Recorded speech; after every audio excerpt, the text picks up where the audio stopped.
Hi everyone, welcome to digital GK classes. तो कल हमारा कॉन्टिनेंट वाला टॉपिक कंप्लीट हो चुका है और जिसने कल की क्लास नहीं देखी होगी तो प्लीज़ पहले कॉन्टिनेंट महाद्वीप वाला पढ़ लेना, तभी जाकर महासागर समझ में आएगा कि जो हमारे महासागर हैं उसके आसपास कौन कौन से कॉन्टिनेंट है, ये आपको पहले से पढ़ना होगा। ठीक है, वो जरूर पढ़ लीजिएगा। बाकी आज हम पढ़ने वाले हैं अपने पूरे महासागर, हम पढ़ने वाले हैं वायुमंडल एटमॉस्फेयर एंड हम पढ़ने वाले हैं बायोस्फीयर, जहां से क्वेश्चंस बहुत आता है। लास्ट में आज पूरा प्रीवियस क्वेश्चंस लेकर आई हूं। देखती हूं कि कल की क्लास में से कितना आपको याद है, आप सीरियसली पढ़ाई कर रहे हो या नहीं, क्योंकि 2 ही महीना है और इसमें फेस्टिवल्स भी हैं, बहुत कम समय बचा है। सीटेट हर हाल में पास कर लो, क्योंकि केवीएस की वैकेंसीज आने वाली है और वो कभी भी आ सकती है। आपको एंड में, इस साल के एंड में देखने को मिलेगा, तो जिसका पास होगा वही भरेगा। बाकी जो लोग सिलेबस के चक्कर में परेशान हैं वो बेकार में ही परेशान है, क्योंकि सीटेट का जो बुलेटिन इन्फॉर्मेशन है, जो ऑफिशियल वेबसाइट पे जो सिलेबस है वो पुराना ही है। 10 किताबें बदल जाने का मतलब ये नहीं है कि आपको सारी 10 किताबें ही पढ़नी है। आपको सिर्फ अपना सिलेबस फॉलो करना है और सिलेबस में कोई चेंजेस नहीं है।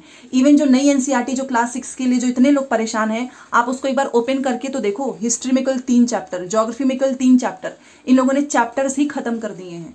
ठीक है, तो ये आपको पढ़ना, वैसे भी आप पढ़ ही रहे हो। जो आपको नई चीज, जो मैं आपको नोट्स दी हूँ या फिर आपके पास जो भी किताबें होगी, आप उसमें ये पढ़ ही रहे हो। इवन इन्होंने चैप्टर्स को बहुत ही कम कर दिया है। ठीक है, बहुत सारे चैप्टर्स तो गायब ही कर दिए हैं, पर ये आपके किसी काम का नहीं है, क्योंकि सिलेबस में जो टॉपिक्स दिया गया है, हिस्ट्री का, ज्योग्राफी का, पॉलिटी का, आपको वही फॉलो करना है। नोट्स के लिए आप मैसेज करके ले सकते हो, क्योंकि रिवीजन बहुत इंपॉर्टेंट है। चलिए स्टार्ट करते हैं। देखिए, आपको पता है कि ओशन, महासागर पढ़ने वाले हम 5 महासागर हैं। इनसे रिलेटेड बहुत क्वेश्चंस बनता है, मतलब अनलिमिटेड क्वेश्चंस। और आप किसी भी साल का क्वेश्चन पेपर उठाकर देखिएगा, आपका वायुमंडल से क्वेश्चन, आपका ओशन से क्वेश्चन, आपका महाद्वीप से क्वेश्चन हर बार बना हुआ है। उसी में से एक आपका आता है जलमंडल, ये भी क्वेश्चन पूछता है। अब आप बताइए, हमारे अर्थ को हम ब्लू प्लेनेट क्यों कहते हैं? ब्लू प्लेनेट इसीलिए तो कहते हैं ना, क्योंकि इसका जो 71% जो भाग है वो क्या है? पानी है। आप सोचिए, 29% एरिया लैंड एरिया है, मतलब स्थल है, लेकिन 71% मतलब जल है। इस वजह से अगर आप स्पेस से भी देखते हैं ना, तो हमारा अर्थ जो है वो ब्लू कलर का दिखता है। इतना पानी होने के बावजूद भी हमें पानी की कितनी ज़्यादा समस्या देखने को मिलती है, और उसका रीज़न ये है, यहाँ पर देखिए फोटो में, ये महासागर 97.5%। तो हमारे अर्थ पे जो भी जल है उसका 97% से अधिक जो पानी है ना, वो तो महासागर में ही पाया जाता है। और महासागर का पानी भाई कोई पीने के लायक नहीं है। इतना नमक होता है, इतना नमक होता है कि वो हमारे किसी भी काम का नहीं है। ठीक है, हाँ ये बात और है कि आप उसमें नींबू मिला के आप जो है उसकी शरबत पी सकते हैं। जोक सपाट, मतलब इतना आप समझ जाइए कि जो महासागर है, ओशन, वो है तो हम 97.5% से अधिक, बट वो हमारे किसी काम का नहीं है। बहुत ज़्यादा वो सॉल्टी है, सलाइन वाटर है। तो हमारे काम का सिर्फ और सिर्फ इतना है, 2.5% फ्रेश वाटर है। आप समझ सकते हैं इसी वजह से पानी की इतनी समस्या होती है। तो पानी को बहुत ही सोच समझ के हमें यूज़ करना चाहिए, वेस्ट नहीं करना चाहिए। ठीक है, तो यही आपका जो मैंने आपको समझाया, यही पूछा जाता है। और जो कि इसमें लिखा हुआ है कि पृथ्वी को नीला ग्रह कहते हैं, ब्लू प्लैनेट कहते हैं, क्योंकि इसका 71% भाग जो है वो वाटर है, 29% आपका लैंड एरिया है, मतलब स्थल है, जमीन है। अब जलमंडल के जल के बहुत सारे रूप होते हैं भाई, सिर्फ पानी ही पानी नहीं होगा। महासागर है, नदी है, झील है, आपको इसमें हिम नदी देखने को मिलेगा, जो भूमिगत मतलब जमीन के नीचे जो पानी है। ठीक है, वायुमंडल की जो जलवाष्प है, ये सब कुछ मिलके है जलमंडल। ठीक है, पृथ्वी पर पाए जाने वाले, ये इसकी बात हो रही है, 97% से अधिक भाग महासागर में है। मतलब आप सोचिए, बहुत बड़ा हिस्सा जो है ना वो महासागर में चला गया है, और जो कि हमारे किसी काम का नहीं है। बहुत ज़्यादा वो खारा होता है, नमक की मात्रा उसमें बहुत ज़्यादा होती है, सलाइन वाटर होता है, और आप उसे यूज़ नहीं कर सकते हैं। मानव के किसी, मतलब ह्यूमन के किसी काम का नहीं है। शेष जल का, अब ये 97 पॉइंट पूरा तो खत्म, अब इसका थोड़ा सा जो हिस्सा है, ठीक है, शेष जल का बहुत बड़ा भाग आपका बर्फ की परत, आइस सीट, आपकी जो हिम नदी है, ग्लेशियर्स तथा भूमिगत जल के रूप में पाया जाता है। तो आप समझ सकते हो कि जल का बहुत कम हिस्सा, मतलब बहुत कम फ्रेश वाटर जो है हमारे लिए है, जो कि हमारे यूजेस में होता है। और यही रीज़न है कि नीला ग्रह, मतलब ब्लू प्लैनेट होने के बावजूद भी पानी की समस्या आप दूर नहीं कर सकते हो। ठीक है, तो यहाँ से जनरल इन्फॉर्मेशन याद रखिएगा कि कितना % जल से है, और कितना आपका लैंड एरिया है, कितना आपका फ्रेश वाटर है, महासागर में कितना % जो है, कितना पानी, जल का कितना हिस्सा चला जाता है। ये सारे पॉइंट्स आपको याद रखना है। ठीक है, वैसे ये चैप्टर मैं आपको बोलना चाहूँगी बहुत इंपॉर्टेंट है, क्योंकि यहाँ से ना आज तक का एक भी ऐसा ईयर नहीं गया है कि जो क्वेश्चन ना बने, सिर्फ इस एक क्लास से। अब देखते हैं महासागर। अब यहाँ से पूरी इंटरेस्टिंग कहानी जो है चालू होने वाली है और बहुत ही अच्छे से समझिएगा, क्योंकि जो लोग ज्योग्राफी को रटने बैठेंगे तो आप कभी क्वेश्चन सॉल्व नहीं कर पाएंगे, आपको समझना है, ठीक है। तभी आप यहाँ पर आए हैं, तो प्लीज़ अच्छे से समझिएगा, मैं अपना बेस्ट दूंगी आपको समझाने के लिए। हम अच्छे से मैप के थ्रू समझेंगे। कुछ जनरल इन्फॉर्मेशन देख लीजिए। देखिए, महासागर आपका जलमंडल का ही मुख्य भाग है। मैंने आपको बताया था ना, यहाँ पर ऊपर देखिए कि जलमंडल में जल के बहुत अलग अलग फॉर्म में होता है ना, वाटर। यहाँ पर आपको अलग अलग फॉर्म में देखने को मिलेगा। मान लो ओशन भी है, नदी भी है, झील भी है, तो इसी में से एक महासागर आता है। तो वही सेम चीज लिखा हुआ है कि महासागर आपका जलमंडल मतलब हाइड्रोस्फीयर, इसी का एक पार्ट है। और ये आपस में एक दूसरे से जुड़े हुए हैं, महासागर एक दूसरे से जुड़े हुए हैं। महासागर का जल जो है ना, वो हमेशा ही गतिशील रहता है, मतलब वो हमेशा ही आप देखेंगे मूवमेंट्स उसमें होते रहते हैं। आपने अगर समुद्र देखा होगा, बीच वगैरह पे गए होंगे, तो आपने देखा होगा कि पानी रुकता ही नहीं है, उसमें वेव्स होते ही रहते हैं। एक बार वाटर आएगा आपके पैरों को टच करके, फिर वो वापस चला जाएगा। और आपने देखा होगा कि पानी में कितने वेव्स आते हैं। समुद्र वगैरह अगर आपने देखा होगा तो उसमें आपको पता चलेगा कि ये हमेशा ही गतिशील रहता है। यहाँ पर वेव्स, तरंगे, ज्वार भाटा आप जिसे बोलते हैं, टाइड का मतलब होता है कि राइज एंड फॉल, मतलब पानी अचानक से ऊपर उठेगा फिर नीचे गिर जाएगा, इसे हम बोलते हैं टाइड। तरंग तो आपको पता ही है कि वेव्स आएंगे, आपके पास आएगा, आपको टच करेगा आपके पैर को, फिर वो वापस चला जाएगा। देन आपकी ओशन करेंट। ओशन करेंट एक पूरा टॉपिक है, आपकी क्लास 7th में है। ओशन करेंट का मतलब होता है कि पानी का एक बहुत बड़ा हिस्सा वो डिस्प्लेस हो जाता है, यहाँ से दूसरी जगह चला जाएगा, ठीक है। इसे हम बोलते हैं ओशन करंट। ये महासागरीय जल की 3 मुख्य गतियां हैं, ये आपको याद रखना है, इसलिए मैं आपको समझा रही हूँ। महासागरीय जल की 3 मुख्य गतियां हैं, waves, tides and ocean current. बड़े से छोटे आकार के आधार पर आपके 5 ओशन है, 5 महासागर है। अगर मैं नंबर 1 की बात करूं, सबसे बड़ा महासागर है प्रशांत महासागर, और इसकी खूबी मैं आपको बताने वाली हूं। अगर आप, जैसे कि ये बहुत बड़ा है, बेसिकली ये हमको ना एक राउंड सर्कल में दिखता है, ठीक है। प्रशांत महासागर बहुत बड़ा है। इसी में आपको मेरियाना ट्रेंच, कल वाली क्लास में मैंने आपको बताया था ना कि आपका माउंट एवरेस्ट स्थल पे है 8,848 मीटर की ऊंचाई, वो स्थल पे है। बट समुद्र के अंदर इतना गहरे में एक हमारा है मेरियाना ट्रेंच, और इसके अंदर पूरा आपका माउंट एवरेस्ट भी समा सकता है। बट वही बात है ना कि ये समुद्र के नीचे है, मेरियाना ट्रेंच इसी में है। अटलांटिक महासागर देखिए, हिंद महासागर, दक्षिणी महासागर, आर्कटिक महासागर। तो आज हम इन 5 महासागर के बारे में पढ़ने वाले हैं। आपको इनके सिग्निफिकेंस याद रखना है, जो इनकी विशेषताएं हैं वो याद रखना है, क्योंकि वहीं से क्वेश्चन पूछेगा। तो चलिए सबसे पहले हम मैप पे इन सब के बारे में एक एक करके पढ़ लेंगे, फिर तो थ्योरी आपको वैसे भी याद ही हो जाएगी, ठीक है। सामने है फिर से हमारा जो है मैप आ चुका है। कल हम लोगों ने इसमें सारे कॉन्टिनेंट्स देखे थे, सारे महाद्वीप देखे हैं। आज है हमारे महासागर का। तो सबसे बड़ा महासागर आपका प्रशांत महासागर, फिर आपका अटलांटिक महासागर, ठीक है। अटलांटिक महासागर के बाद से आप देखिएगा हिंद महासागर, फिर दक्षिणी महासागर, आर्कटिक महासागर। मैंने आपको बताया कितने महासागर हैं, 5 महासागर। अब एक एक करके पहले आप इस मैप में देख लीजिएगा कि इस कौन कौन से कॉन्टिनेंट्स पड़ते हैं, ताकि आपको चीज़ें विजुलाइज करने में, याद करने में, समझने में आसानी हो। और आप भी कभी भी ज्योग्राफी को पढ़ो तो मैप वगैरह रख के ही पढ़ो, ताकि चीज़ें को आप अच्छे से समझ पाएं, ठीक है। अब यहाँ पर एक बार आप देखिएगा, ये प्रशांत महासागर है। अब यहाँ पर ये फ्लैट है। अगर इस हिस्से को और इस हिस्से को आप ऐसे पीछे से ज्वाइंट कर दें, ठीक है। सबसे बड़ा महासागर क्यों है? क्योंकि इसका बहुत बड़ा हिस्सा आप देखेंगे यहाँ से पूरा यहाँ तक फैला हुआ है, ठीक है। अगर आप इसको पूरा जोड़ दो तो एक राउंड शेप में आपको दिखेगा, एक वृत्ताकार, ठीक है। मान लीजिए इधर से भी आपने जोड़ दिया इस हिस्से को इस हिस्से को, तो पूरा यहाँ से लेके यहाँ तक पूरा फैला हुआ है, और ये एक आपको वृत्ताकार देखने को मिलेगा, ठीक है। ये बहुत इंपॉर्टेंट है, क्योंकि बहुत सारे लोग ये समझ ही नहीं पाते हैं कि आखिर में हम इसको बड़ा महासागर क्यों कहते हैं, सबसे बड़ा। ये चीज़ क्लियर हो गई। अब इसके आसपास कौन कौन से कॉन्टिनेंट है वो एक बार आप देखिए। यहाँ पर देखिए, ये हमारा प्रशांत महासागर है। तो मैंने आपको बताया कि मेरियाना ट्रेंच भी इसी में स्थित है। पैसिफिक ओशन भी जिसे हम बोलते हैं। अच्छा, अगर आप इसको और इसको जोड़ोगे तो आपको बीच में जो शेप देखने को मिलेगा ना, वो रिंग ऑफ फायर, जो कि आगे आप पढ़ोगे। रिंग ऑफ फायर इसलिए बोलते हैं क्योंकि बहुत सारे ज्वालामुखी, वॉल्केनो बीच किनारे किनारे होते हैं, ठीक है। तो ये भी इसकी एक सिग्निफिकेंस है। दूसरा, आप अगर यहाँ पर देखें तो यहाँ पर आपको ऑस्ट्रेलिया देखने को मिलेगा, जो कि हम पढ़ चुके हैं कॉन्टिनेंट। यहाँ पर आपका ये एशिया है, ठीक है। तो ये कुछ स्पेसिफिक हैं। उसके बाद यहाँ पर आ जाइए, बहुत सारी चीज़ें आपको नहीं पढ़नी है क्योंकि वो हायर क्लासेस में है। बस इतना ध्यान रखो कि प्रशांत महासागर सबसे बड़ा महासागर है और ये आपको पूरा जोड़ेंगे तो आपको एक वृत्ताकार शेप देखने को मिलेगा। मेरियाना ट्रेंच भी इसमें स्थित है। यहाँ पर आपका एशिया कॉन्टिनेंट है, यहाँ पर आपका ऑस्ट्रेलिया है। मैप में आप इस चीज़ को विजुलाइज कर सकते हो। दूसरा आपका बहुत इंटरेस्टिंग है, वो है अटलांटिक महासागर।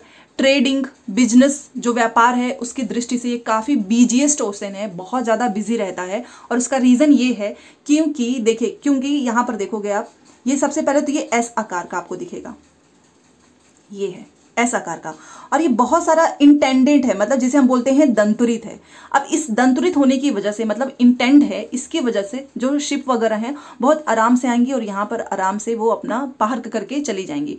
अगर मान लो प्लेन होता तो आपको इसको इस शेप में ऐसे बनाना होता ताकि जो भी पोर्ट वगैरह आए वो यहाँ पर स्टे करें, बट यहाँ पर नेचुरली ये इंटेंडेड है, नेचुरली ये दंतुरित है। तो इस वजह से यहाँ पे ट्रेडिंग के पॉइंट ऑफ व्यू से ये काफ़ी बिजीएस्ट है और अच्छा खासा ट्रेडिंग होता है यहाँ पे। और ये एस शेप का, ये देखो अटलांटिक महासागर आपको दिख रहा होगा, ये देखिए एक बार और, ये क्वेश्चन बार बार पूछता है कि एस शेप में कौन सा महासागर है, अटलांटिक, ठीक है।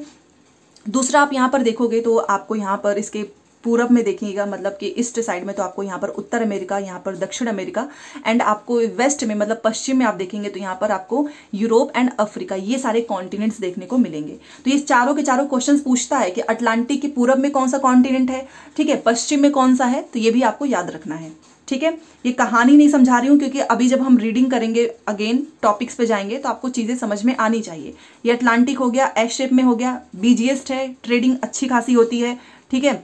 उसके बाद से ऊपर आपका उत्तर अमेरिका, यहाँ दक्षिण अमेरिका, यहाँ पर यूरोप, यहाँ पर अफ्रीका, ये हो गया क्लियर। 2 महासागर हमने पढ़ लिया है। अब हिंद महासागर देखो, हिंद महासागर का नाम जो है हमारे भारत के ही नाम पर रखा गया है, इंडिया के नाम पे, ठीक है।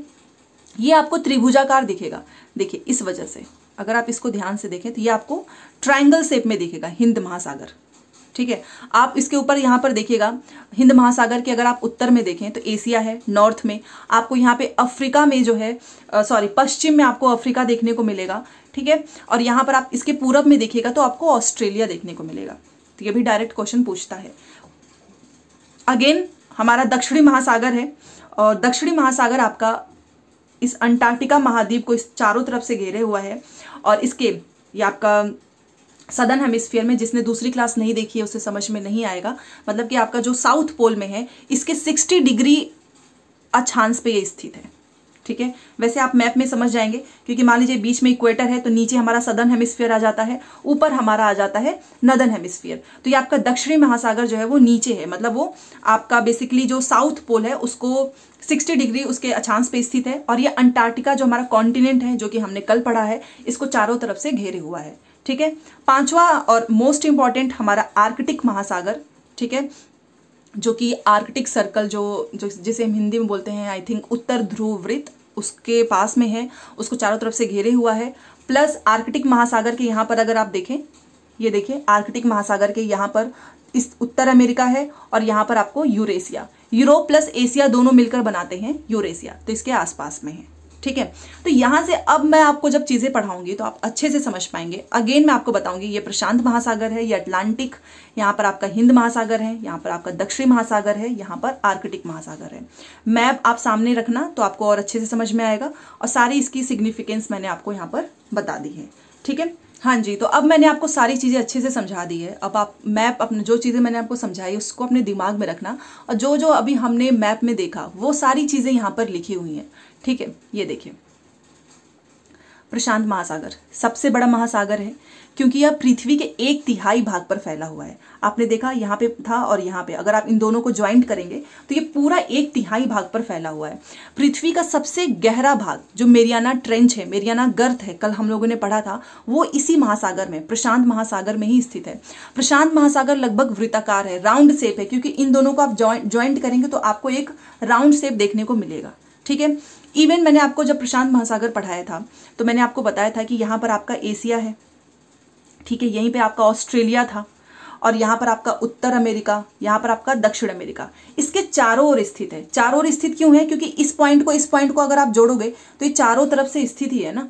इस चीज़ को भी ध्यान रखना कि आपका जो ये हमारा प्रशांत महासागर है वो एशिया ऑस्ट्रेलिया, उत्तर अमेरिका, दक्षिण अमेरिका, इसके चारों ओर स्थित है। क्या स्थित है? पैसिफिक ओशन, प्रशांत महासागर। ठीक है, ये चीज क्लियर हो गई। चलिए, अब हमने ये पढ़ लिया था प्रशांत महासागर। अगला देखो अटलांटिक महासागर, और ये इसका यहाँ पर सेब बना हुआ है।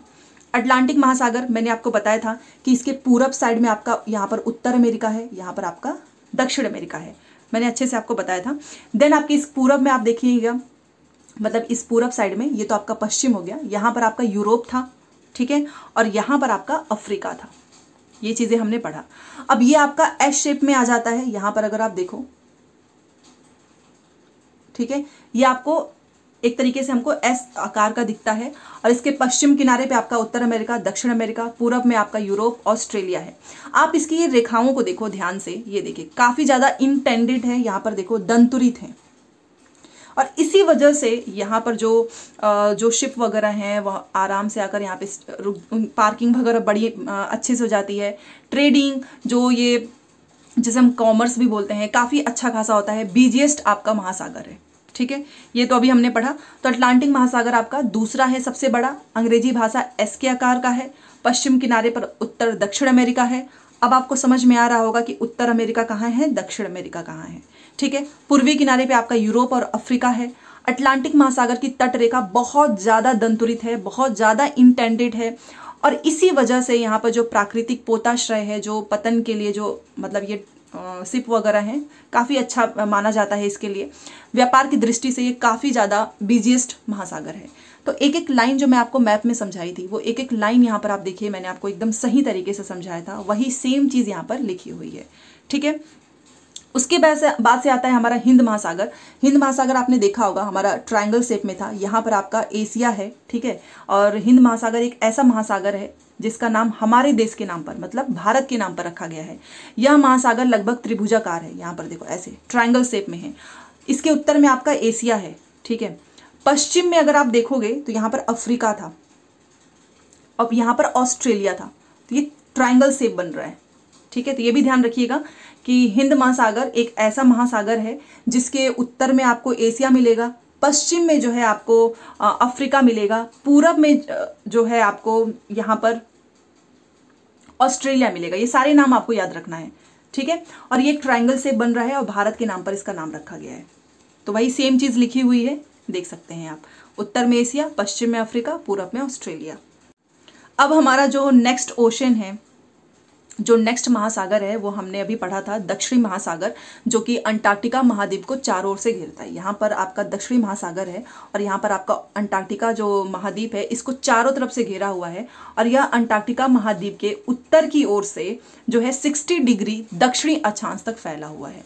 ये अभी हमने पढ़ा था मैप में, तो ये भी आपको याद रखना है। और हमारा जो लास्ट है वो है आर्कटिक महासागर, और ये आपका आर्कटिक सर्कल में स्थित है। ये देखिए, यहाँ पे था आर्कटिक महासागर, और अगर आप देखोगे नॉर्थ पोल के ही पास आपका आर्कटिक सर्कल होता है, वहीं पर स्थित है ये, ठीक है। यह उत्तर ध्रुव के चारों ओर फैला हुआ है, मतलब ये नॉर्थ पोल है ना, इसके चारों तरफ फैला हुआ है। यह प्रशांत महासागर से छिछले जल वाले एक संकरी भाग से जुड़ा हुआ है। अब ये छिछला जल का मतलब क्या हुआ, कल मैंने आपको पढ़ाया था ना कि जब टू वाटर बॉडीज जुड़ती हैं तो उसे हम बोलते हैं स्ट्रेट, मतलब जल स्थल। तो जब दो पानी के जो है आपस में जुड़ेंगे तो हम उनको बोलते हैं जल संधि। तो यहाँ पर आपने देखा होगा पैसिफिक ओशन पूरा आपका यहाँ से और ये राउंड शेप में पूरा यहाँ तक फैला हुआ है। तो वही सेम चीज़ लिखा हुआ है कि आपका जो आर्कटिक महासागर है वो प्रशांत महासागर से एक नैरो हिस्सा एक जुड़ा हुआ है इसका, ठीक है, जिसे आप बोलते हो बेरिंग जल संधि। जो हिस्सा जुड़ा हुआ है ना, उसको हम बेरिंग जल संधि के नाम से जानते हैं। यह उत्तर अमेरिका के उत्तरी तटों तथा यूरेशिया से घिरा हुआ है। जब मैं आपको पढ़ा रही थी कि आर्कटिक महासागर, तो यहाँ पर मैंने आपको बताया था कि यहाँ पर आपका उत्तर अमेरिका है और यहाँ पर आपका यूरोप है, और प्लस एशिया, दोनों मिलकर बनाते हैं यूरेशिया। तो इनके जो है तटों से घिरा हुआ है, ठीक है। अब आपको इसमें कभी डाउट नहीं होगा क्योंकि हमने पहले मैप में विजुलाइज किया है चीज़ों को, फिर हमने यहाँ पर थ्योरी कंप्लीट कर ली, ठीक है। चलिए, नेक्स्ट आपका आता है एटमॉस्फेयर। देखिए, वायुमंडल के कितने लेयर होते हैं? क्षोभ मंडल, ट्रोपोस्फियर, समताप मंडल, स्ट्रेटोस्फियर, मध्य मंडल, मीजोस्फियर, आयन मंडल, आपका थर्मोस्फियर, एंड बहिर्मंडल आपका एक्सोस्फियर। तो ये आपके 5 जो लेयर्स हैं आपको याद रखना है। एक बार यहाँ पर चीज़ों को विजुलाइज करने की कोशिश करें। देखिए, अभी क्षोभ मंडल है जो ट्रोपोस्फियर है, ये हमारा सबसे पहला लेयर पड़ता है और यहाँ पर मौसम संबंधी घटनाएं होती हैं, बारिश होना, सारी चीज़ें यहाँ पर होती हैं। इस वजह से ना यहाँ पे प्लेन वगैरह नहीं उड़ते हैं, ठीक है। ये एक रीज़न मैं आपको बता रही हूँ बिकॉज ये क्वेश्चन पूछा हुआ है। दूसरा आता है समताप मंडल जिसमें स्ट्रेटोस्फीयर, जिसमें हमारा ओजोन लेयर भी पाया जाता है और यहाँ पर मौसम संबंधी घटनाएं नहीं होती हैं और इसलिए प्लेन जो है यहाँ पर बढ़िया आराम से उड़ाया जा सकता है। तो ये 2 क्वेश्चंस इतना पूछा जाता है कि अभी मैं आपको दिखाने वाली हूँ मैच ऑफ द फॉलोइंग में, स्टेटमेंट में, एजर्शन रीजन में, ठीक है। और आपको पता है कि हमारे एटमॉस्फेयर में नाइट्रोजन जो है 78% है, सबसे ज़्यादा है, और उसके बाद से हमारा ऑक्सीजन है 21%। ये भी याद रखिएगा, सबसे ज़्यादा नाइट्रोजन है, देन ऑक्सीजन, और इसके बाद की जितनी भी गैसेज हैं वो 1% में आती हैं, ठीक है। चलिए देखो, हमारी पृथ्वी चारों ओर से एक गैस की परत से घिरी हुई है जिसे हम कहते हैं एटमॉस्फेयर, और वायु की पतली परत इस ग्रह का महत्वपूर्ण हिस्सा होता है और ये हमें एक वायु वगैरह प्रदान करती हैं क्योंकि इसमें ऑक्सीजन होता है जिससे हम लोग सांस लेते हैं। यह वायुमंडल हम लोगों को सूर्य की जो हार्मफुल जो रेज होती हैं उससे भी बचाता है, ठीक है। अब कितना फैला हुआ है एटमॉस्फेयर वायुमंडल, तो 1600 किलोमीटर की ऊंचाई तक फैला हुआ है। वायुमंडल को उसके घटक, उसका टेम्परेचर के आधार पे हम उसको 5 हिस्सों में बांटते हैं। अभी मैंने आपको बताया क्षोभ मंडल, समताप मंडल, मध्य मंडल, आयन मंडल, बहिर्मंडल। 5 लेयर्स आपको याद होने चाहिए, ठीक है। और वैसे ही आपका ये जो वायुमंडल वाला टॉपिक है ये आपके अभी नेक्स्ट जो आप 7th पढ़ेंगे ना उसमें डिटेल में है। यहाँ पर थोड़ा हिस्सा आपको पढ़ा बस है, बाकी जो इसके सिग्निफिकेंस मैंने आपको बताया ये मैंने आपको एक एक्स्ट्रा यहाँ पे बताया है ताकि जब हम 7th क्लास के NCERT पढ़ेंगे तो वहाँ पर आप चीज़ों को रिमाइंड कर पाओगे कि ये आपने पहले से पढ़ा हुआ है, ठीक है।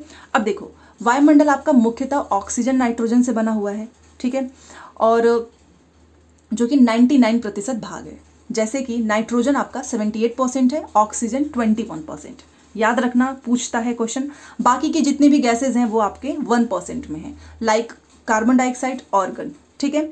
ऑक्सीजन सांस लेने के लिए हमारे बहुत इंपॉर्टेंट है, जबकि नाइट्रोजन जो है वो जो प्राणी है उनकी वृद्धि के लिए आवश्यक है। कार्बन डाइऑक्साइड की मात्रा बहुत कम है, लेकिन यह पृथ्वी के द्वारा जो छोड़ी गई जो उष्मा होती है उसको ऑब्जॉर्व करती है, जिससे कि हमारी पृथ्वी गर्म होती है, मतलब गर्म रहती है। और यह पौधों की वृद्धि के लिए भी आवश्यक है, मतलब जो प्लांट है ना उनकी ग्रोथ के लिए भी ऐसा बहुत जरूरी है।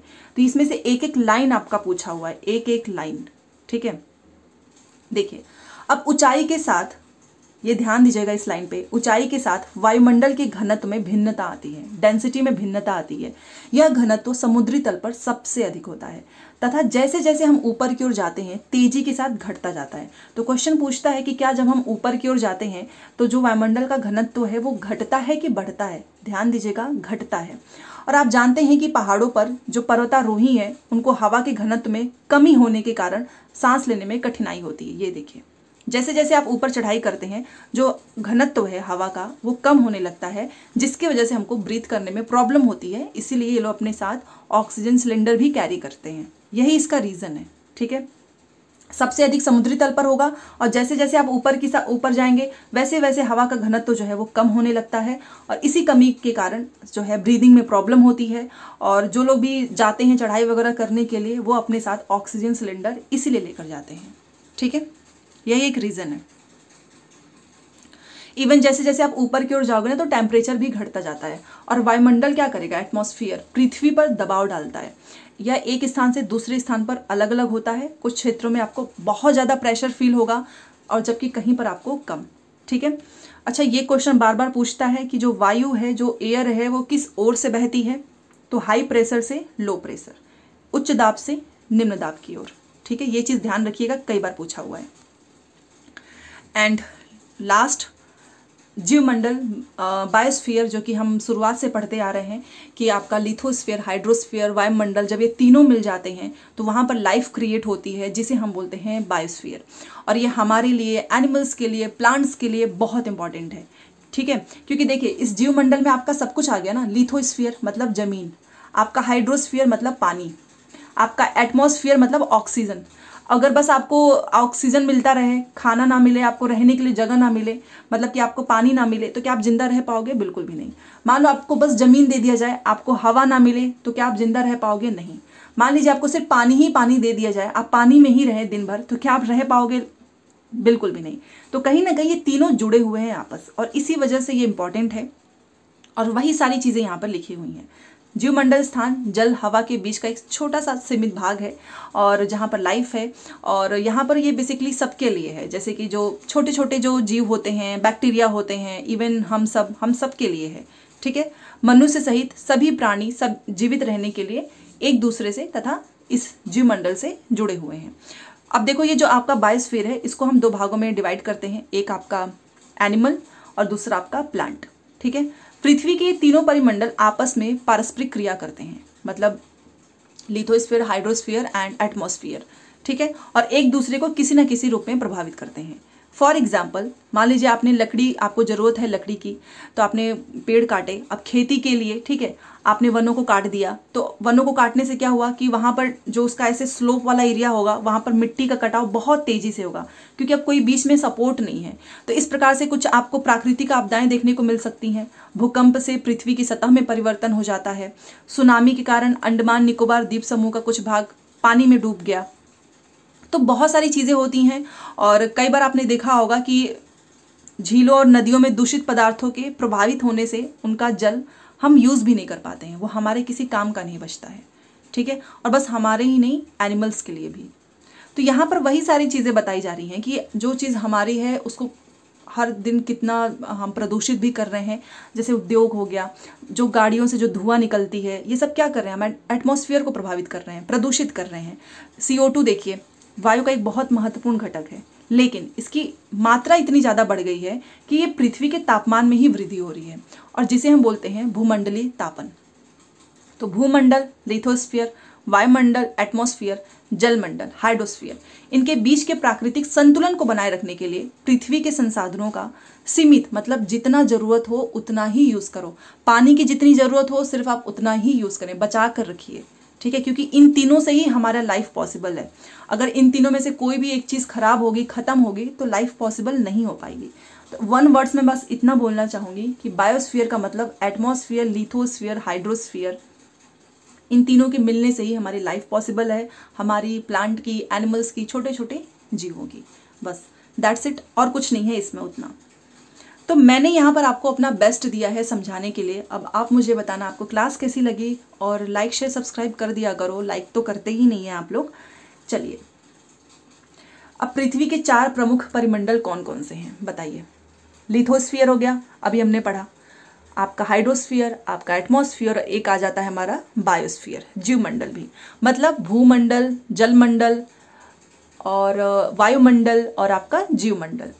पृथ्वी के प्रमुख महाद्वीप के नाम लिखो, कल हमने पढ़ा था। इसका आंसर आप लिखोगे, लाइन बाय लाइन लिखना महाद्वीपों के नाम, और 2 महाद्वीप के नाम लिखो जो पूरी तरीके से दक्षिणी गोलार्ध में स्थित हैं। ये भी आप बताएंगे क्योंकि कल हम पढ़ चुके हैं।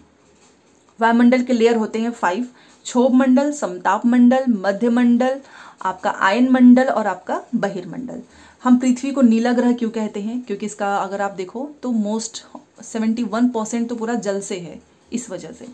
उत्तरी गोलार्ध को स्थलीय गोलार्ध क्यों कहा जाता है, ठीक है, आप ये भी इसका आंसर आप करेंगे। जीवित प्राणियों के लिए जीवमंडल क्यों महत्वपूर्ण है, इसका भी अभी हमने पढ़ा, इसका भी आंसर आप करोगे। ठीक है, अभी लास्ट में ही पढ़ा है ये। चलिए, अब यहाँ पर देखो, कौन सी पर्वत श्रृंखला एशिया व यूरोप को अलग करती है, तो वो है आपका यूराल पर्वत, कल पढ़ा था। उत्तर अमेरिका दक्षिण अमेरिका से कैसे जुड़ा हुआ है, आपने देखा होगा, ये उत्तर अमेरिका है, ये दक्षिण अमेरिका है, और एक पतला सा इनका का जो लैंड एरिया है वो जुड़ा हुआ है, जिसे हम बोलते हैं इस्थमस इंग्लिश में, और हिंदी में जल संधि। ठीक है, वायुमंडल में किस गैस का प्रतिशत सबसे ज्यादा है, तो वो है नाइट्रोजन 78%, और ऑक्सीजन आपका 21%। ठीक है, पृथ्वी का कौन सा भाग ठोस चट्टानों का बना हुआ है, स्थल मंडल ही है, क्योंकि जल वाले में तो पानी ही होगा, यहाँ पर गैसेज होंगे, तो इसका आंसर हो जाएगा स्थल मंडल। सबसे बड़ा महाद्वीप कौन सा है बताओ, एशिया है कि ऑस्ट्रेलिया है कि अफ्रीका है, कल पढ़ा था ना, एशिया। ठीक है, ये क्वेश्चंस मैं इसलिए सॉल्व कराती हूँ क्योंकि यहाँ से भी डायरेक्ट क्वेश्चंस बनते हैं। पृथ्वी का सबसे गहरा भाग आपका जो मेरियाना ट्रेंच है वो प्रशांत महासागर में स्थित है। अगला देखो, उस महासागर का नाम एक देश के नाम पे रखा गया है, हमारे भारत के नाम पे रखा गया है, हिंद महासागर। स्थल जल हवा एक सीमित भाग है जो जीवन के लिए आवश्यक है, उसको हम बोलते हैं बायोस्फीयर, जीवमंडल। अभी तो पढ़ा था ना हमने, और यही आंसर आपको मैंने देने के लिए बोला है। बताओ, आंसर भी बता दी। यूरोप एवं एशिया महाद्वीप को एक साथ क्या कहते हैं? यूरेशिया कहते हैं। ठीक है। पृथ्वी पर सबसे ऊंचा पर्वत शिखर कौन सा है? Mount Everest. ये भी ध्यान रखिए। ओके, तो यहाँ पर ये खत्म। बाकी चलो क्वेश्चन आंसर करते हैं। तो ये वाला आपका जो क्वेश्चन है वो रीट में भी पूछा है, यूपी टेट में भी पूछा है, सी टेट में भी पूछा है कि क्षेत्रफल के अनुसार विश्व का सबसे बड़ा और सबसे छोटा महाद्वीप कौन सा है? तो सबसे बड़ा आपका एशिया है और सबसे छोटा आपका ऑस्ट्रेलिया है। ये तो कल ही पढ़ा है हमने, कल वाली क्लास देख लेना तो अच्छे से समझ में आएगा। ठीक है, एशिया एंड ऑस्ट्रेलिया। चलिए नेक्स्ट क्वेश्चन आपका 2019 में पूछा है सीटेट ने, और यहां पर लिखा है कि अफ्रीका के बारे में निम्नलिखित में से क्या सही है? कौन सा कथन सही है? चलो देखते हैं। अफ्रीका का एक बड़ा हिस्सा दक्षिणी गोलार्ध में है। यह एकमात्र ऐसा कॉन्टिनेंट है जिसके माध्यम से कर्क रेखा, भूमध्य रेखा और मकर रेखा गुजरती हैं। जी हाँ, कल हमने पढ़ा था, तो बाकी के पॉइंट्स पढ़ने की भी जरूरत नहीं है। देखो, ये जो आपका अफ्रीका है, इसके बीच से आपका इक्वेटर, कर्क रेखा, मकर रेखा, मतलब ये इकलौता एक ऐसा महाद्वीप है जहां से तीनों की तीनों रेखाएं गुजरती हैं। ठीक है, तो ये बात भी सही है। सारी चीजें हम पढ़ चुके हैं कल। ये आपका 2021 में पूछा है, सीटेट नहीं। आपको यहाँ पे कुछ सिग्निफिकेंस लिखे गए हैं, कुछ लक्षण लिखे गए हैं, इसको पढ़ो और बताओ कौन सा महाद्वीप है। देखो लिखा है, विषुवत वृत्त इस महाद्वीप के लगभग मध्य भाग से होकर गुजरता है। इस महाद्वीप का बहुत बड़ा भाग आपका उत्तरी गोलार्ध में है। अब दिमाग में कुछ आ रहा होगा, कौन सा कॉन्टिनेंट है? देखो, उत्तरी अमेरिका बिल्कुल भी नहीं, एशिया बिल्कुल भी नहीं, अफ्रीका। अभी तो हमने पढ़ा ना कि मध्य से आपका इक्वेटर, कर्क रेखा, मकर रेखा, इससे ही गुजरता है। ठीक है, और इसका बहुत बड़ा भाग आप देखेंगे जब आप अभी हम पढ़ रहे थे ओशन, तो यहाँ पर आपका ऑस्ट्रेलिया था और यहाँ पर आपका अफ्रीका था। उसका मोस्ट ऑफ द हिस्सा जो है आपका उत्तरी गोलार्ध में है। ठीक है, अफ्रीका का। तो ये भी बात हमारा हो गया अफ्रीका महाद्वीप। नेक्स्ट ये देखिए, ये आपका 21 दिसंबर 2021 में पूछा हुआ है, मैच ऑफ द फॉलोइंग, और काफी इंटरेस्टिंग तरीके से बनाया है। देखिए यहाँ पर आपके सारे महाद्वीप हैं और ये इनके सिग्निफिकेंस हैं, और ये कल की क्लास का है, ये भी ध्यान रखिए। देखिए अफ्रीका महाद्वीप, मैंने आपको बताया था कि यहाँ पे बहुत सारे आपको आइलैंड मिल जाते हैं, जिसकी वजह से हम इसको द्वीपीय महाद्वीप कहते हैं। पहले का चौथा हो गया। अंटार्कटिका में आपको पता ही है, बर्फ ही बर्फ है, पूरा ड्राई एरिया है, कोई रह ही नहीं सकता है। तो ये हो गया स्थायी मानव आवास का अभाव, ह्यूमन वहां पे नहीं रहते हैं। देन आप देखिएगा अफ्रीका में आपको कल मैंने आपको बताया था सबसे लंबी नदी है, विश्व की सबसे लंबी नदी है। कौन सी वो नदी है, उसका नाम बताओ। देन आपका आता है दक्षिण अमेरिका, और यहां पर है विश्व की सबसे बड़ी नदी। ठीक है, तो आपका इस तरीके से ये पूरा मैच हो चुका है। चलिए, अगर आपको चीजें याद होंगी तो आपको ऑप्शंस भी देखने की जरूरत नहीं पड़ेगी। ए का फर्स्ट, बी का थर्ड, यहां पर देखो, ए का फर्स्ट, बी का थर्ड। ठीक है, और ऑस्ट्रेलिया आपका बच ही गया है यहां पर।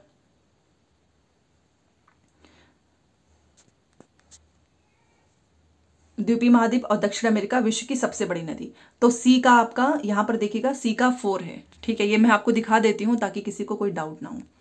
चलिए अगला क्वेश्चन 2016 में पूछा हुआ है, कोई साल ऐसा नहीं था जब ना पूछा जाए। यहां से, निम्नलिखित में से किस महासागर में पृथ्वी का सबसे गहरा भाग स्थित है? और वो है आपका प्रशांत महासागर, मेरियाना ट्रेंच यहीं पर स्थित है। अभी पढ़ा हमने। ठीक है, चलो अब ये क्वेश्चन है आपका 2021। अटलांटिक महासागर के बारे में कौन सा कथन सही नहीं है? ये ध्यान देना, सही नहीं है पे। ठीक है, कुछ ना कुछ क्वेश्चंस यहाँ पर देखो। अटलांटिक महासागर, ध्यान रखना कौन से महासागर की बात हो रही है, अटलांटिक। यह विश्व का सबसे बड़ा महासागर है, ये तो एकदम गलत, वो तो हमारा प्रशांत महासागर है। यह आकार में लगभग एस है, जो कि एशिया, ऑस्ट्रेलिया और उत्तर और दक्षिण अमेरिका से घिरा हुआ है। ये अभी हमने पढ़ा कि ये एस से है, यहाँ पर आपको उत्तर अमेरिका, यहाँ पे आपको दक्षिण अमेरिका, यहाँ पे आपका जो है एशिया है, और यहाँ पे आपका ऑस्ट्रेलिया है। ठीक है, इसकी तट रेखा अत्यधिक दांतेदार है। अभी हमने पढ़ा ना, बहुत ज्यादा इंटेंडेड है। ठीक है, मेरियाना गर्त इस महासागर में नहीं है। ऑब्वियस सी बात है, मेरियाना गर्त तो हमारा प्रशांत महासागर में है। तो यहां से आपका जो है कौन सा सही नहीं है, तो ऑप्शन नंबर 1। क्योंकि यह विश्व का सबसे बड़ा महासागर नहीं है, सबसे बड़ा है आपका प्रशांत। तो ये चीज़ भी क्लियर हो गई। एक एक चीज़ हमने बहुत डिटेल में पढ़ा है, ये तीनों सही हैं, ये सही नहीं है। अगला देखिए 2012 का है और ये भी काफ़ी अच्छे से पूछा हुआ है। अटलांटिक महासागर के बारे में कुछ बिंदुओं को पढ़ो। यह एस आकार का है, अभी हमने पढ़ा। इसकी तट रेखा चिकनी और सीधी है, बिल्कुल भी नहीं। इसकी तट रेखा तो काफ़ी इंटेंडेड है, दंतुरित है, गलत। यह व्यावसायिक दृष्टि से सबसे बिजीएस्ट, सबसे ज़्यादा बिजी रहता है, यस, ए एंड सी। ठीक है, ये हो गया ए एंड सी। नेक्स्ट यहां पर देखिए 28 दिसंबर को पूछा हुआ है 2021 में। दो स्टेटमेंट है। हिंद महासागर का आकार अंग्रेजी के एस आकार का है, वो तो अटलांटिक का है, गलत। हिंद महासागर का एस आकार प्राकृतिक पोताश्र पतन के लिए काफी अच्छा है, गलत। दोनों की दोनों क्वालिटी लिख दिया है अटलांटिक का, तो दोनों स्टेटमेंट गलत। ठीक है, ऑप्शन नंबर 2। यहाँ पर देखो, ये क्वेश्चन मैंने इसलिए लिया हुआ है क्योंकि ये आपका जूनियर असिस्टेंट में भी पूछा है, सीटेट में भी पूछा है, बहुत सारे एग्जाम में। और यहाँ पर आप देखिए लिखा हुआ है कि किस महासागर को हम दक्षिणी महासागर के रूप में जानते हैं। अभी हमने पढ़ा, इसमें से बताओ। अंटार्कटिक, इसको हम दक्षिणी महासागर के भी नाम से जानते हैं। नेक्स्ट आपका एटमॉस्फेयर से रिलेटेड जो क्वेश्चन पूछा गया है कि ए, बी तथा सी को पढ़ो और सही विकल्प का चुनाव करो। तो वायुमंडल हमें सांस लेने के लिए वायु प्रदान करता है, जी हाँ। वायुमंडल सूर्य की हानिकारक जो किरणें हैं उससे हमारी रक्षा करता है, यस। वायुमंडल जो है 4 परतों में विभाजित है, नहीं, 5 में है, तो ये गलत। अभी पढ़ा ना, क्षोभ मंडल, समताप मंडल, आपका जो है मध्य मंडल, बाह्य मंडल, और क्या था, आयन मंडल, तो ये तो गलत। A and B only right. ठीक है, नेक्स्ट देखिए, ये आपका वायुमंडल से ही क्वेश्चन पूछा है, जो अभी हमने पढ़ा कि वायुमंडल में जो क्षोभ सीमा से मध्य सीमा की ओर बढ़ने पर तापमान क्या होता है, बढ़ता है कि घटता है, बताओ। इस क्वेश्चन का आंसर आप जरूर देंगे, क्योंकि अभी मैं जब आपको वायुमंडल पढ़ा रही थी तो वहां पर मैंने आपको कुछ चीजें बताई थी कि घनत्व, उससे रिलेटेड भी मैंने चीजें बताई थी कि क्यों जो पर्वतारोही होते हैं वो अपने साथ ऑक्सीजन लेकर जाते हैं, क्योंकि जो वायु का घनत्व है वो घटता है कि बढ़ता है, साथ में जो टेम्परेचर है वो घटता है कि बढ़ता है। ये दोनों का आंसर आप करेंगे। एक टेस्ट तो लेना बनता ही है, तो इसका देखते हैं कौन सही आंसर बताता है। ठीक है, नेक्स्ट जो कि हमारा लास्ट है, और ये देखिए 9 जनवरी 2023 में पूछा है, और ये आपके बहुत सारे में, मैथ साइंस में भी पूछा था, सोशल साइंस में भी पूछा था, मतलब ये दोनों की दोनों ही सब्जेक्ट में पूछा है। देखो लिखा है कि जो वायुमंडल है उसकी परत की पहचान करो। लिखा है कि यह परत बादल से मुक्त होती है, तो बादल आपका कहाँ पर नहीं है, समताप मंडल में। यह परत हवाई जहाज उड़ाने के लिए आदर्श है। समताप मंडल में बादल है ही नहीं, तो वहां पर प्लेन आराम से उड़ सकते हैं। इसमें ओजोन गैस की एक परत होती है, अभी मैंने आपको बताया था ना, ओजोन लेयर होता है समताप मंडल में ही, तो इस वजह से हमारा इसका आंसर होगा, जो कि यहाँ पर लिखा नहीं है, ऑप्शन नंबर 4 था और उसको मैंने कट कर दिया था, वो है आपका समताप मंडल। वैसे ये नेक्स्ट चैप्टर का मैं यहाँ पर लेकर आई हूँ, क्योंकि इसका पूरा डिटेल में हम पढ़ने वाले हैं क्लास 7th में, बट मैं आपको यहीं पर समझा दी थी, इस वजह से क्वेश्चंस भी लेकर आई हूँ। हो गया यहाँ पर सब कुछ कंप्लीट। तो फाइनली आज हमारा कॉन्टिनेंट एंड ओशन ये चैप्टर कंप्लीट हो चुका है। इसके PYQs भी हमने कर लिए हैं, बाकी की भी जो चीज़ें होंगी वो धीरे धीरे आपका होगा। कल हमारा होगा नेक्स्ट चैप्टर। ठीक है, तो एक छोटी सी क्लास थी, क्लास कैसी लगी जरूर बताना, लाइक शेयर सब्सक्राइब कर दीजिएगा। नोट्स आप इस नंबर पे मैसेज करके ले लो, बहुत ही डिटेल में आपको नोट्स मिलेंगे, हिंदी इंग्लिश दोनों मीडियम में। मिलते हैं नेक्स्ट क्लास में। Thanks for watching.